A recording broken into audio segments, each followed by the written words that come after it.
If you've played PC games before, you've most likely played a game on or at least heard of the Source engine. In 2004, Valve released Source as a successor to Gold Source and launched it with Half-Life Source, Counter-Strike Source, and Half-Life 2. But why does this engine hold such a special place in so many people's hearts? Why do so many people love Source and all the games associated with it? What differentiates it from any other game engine? What makes Source, Source? Well, in this video, I'm going to be going over the engine and delve into its history. Today, I'm going to find out what gives the Source engine its beauty.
In 1996, Valve was founded by ex-Microsoft employees Mike Harrington and Gabe Newell in Kirkland, Washington. Valve decides the first project they want to work on will be a survival horror FPS game. They truly wanted to do something special here, having been disappointed by the fact all other first-person shooters released around the time felt like a copy-paste of each other. Valve felt there was so much untapped potential for innovation in the genre they had to give it a try. The first problem they ran into was they did not wish to create their own game engine, as at the time they had an extremely small team and decided it would be too much work. So they did the next best thing and obtained a license for the Quake 1 and 2 engine and modified it to their own liking. By the end, Gaben states he believes around 75% of the modded engine was original, meaning only 25% of the original Quake 1 and 2 code remained. Thus, Gold Source was created. Now this video isn't about Gold Source, so I won't stay on it for too long, though a plethora of amazing games were created on it, including my all-time favorite game, Cry of Fear, a mod for the original Half-Life.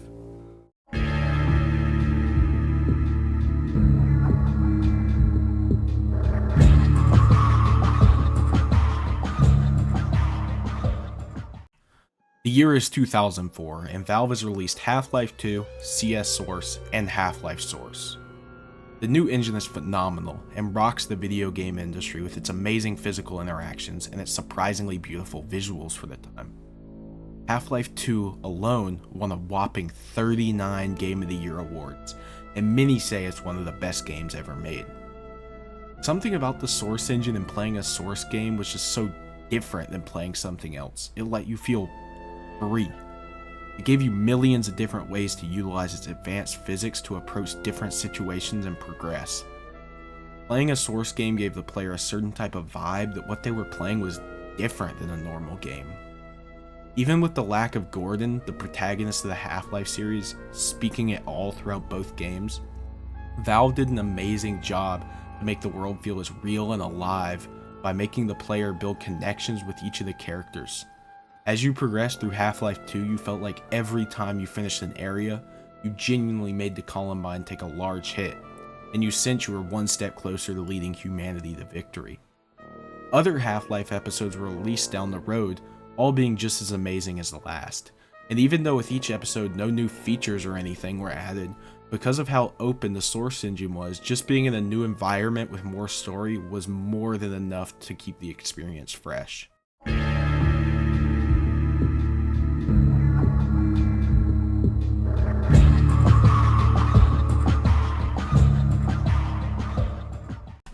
The date is November 29th, 2006, and arguably the most important game in the history of the Source engine is released. Garry's Mod is a sandbox game developed by Facepunch Studios and published by Valve.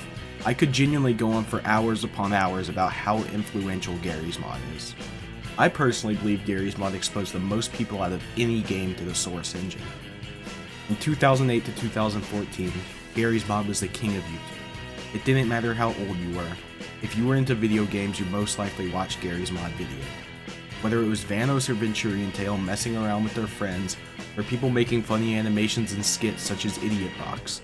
Due to the freeness of the Source engine and the sandbox nature of the game, it had something for every single person.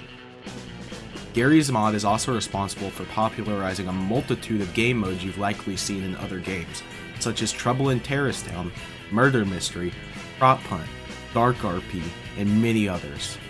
As of 2020, Garry's Mod has grossed $119,836,074 in sales. Currently, a sequel to Garry's Mod is in the works called Sandbox, using the Source 2 engine. –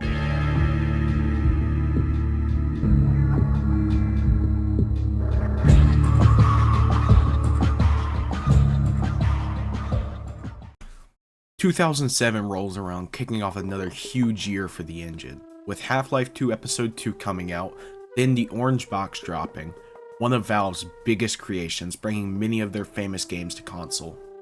With it dropping two extremely important games, Team Fortress 2, which was a successor to the far less popular Team Fortress, and Portal, a new game set in the Half-Life universe. Team Fortress 2 was a huge success, blowing up in the PC gaming community and still being one of the most played games on Steam to this day, despite its lack of updates. It was a hero-based, fast-paced FPS with elements of an arcade shooter. Something that's off topic but you need to keep in mind is every time a new Source game dropped, it gave the Garry's Mod community new models, lore, and ideas to make content with, only boosting itself and the new game further. And then there's Portal, an extremely unique puzzle game with deep-rooted lore and characters that uses a two-way portal gun to get the player to complete challenges and chambers like a lab rat. The game was a huge success, instantly sparking a huge community of fans for the game. A sequel would later be released in the year 2011.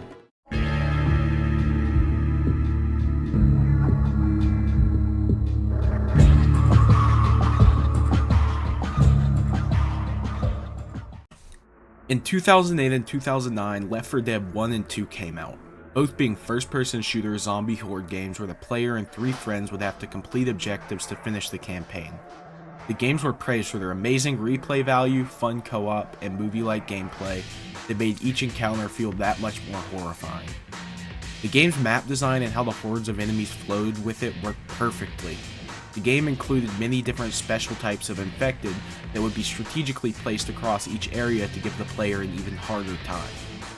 Some developers have tried to recapture the feeling of Left 4 Dead, such as Back 4 Blood, but most people agree it just isn't the same without the backing of the Source engine and Valve. –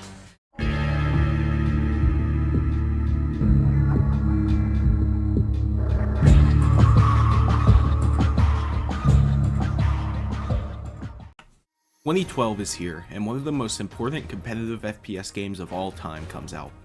August 21st, 2012, Counter-Strike Global Offensive comes out and rocks the entire PC gaming community.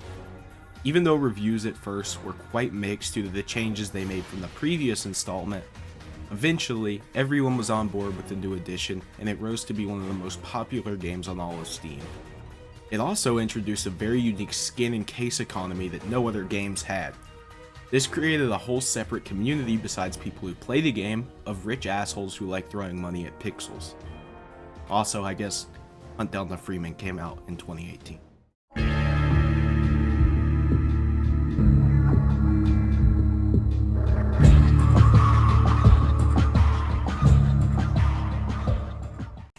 In the end, I believe what gives Source that feeling we all love is not only its unique visual beauty, but the beauty of giving players freedom to do what they please, to approach things as they wish.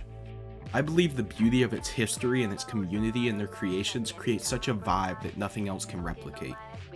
This video has meant so much to me. Most of my childhood was spent playing Source games such as Garry's Mod, and now that Source will be getting phased out due to Source 2, I can't help but feel like I'm losing a part of me. If you feel the same way that I do, or you were just curious and ended up learning something, please consider subbing and liking. Have a great day. See ya.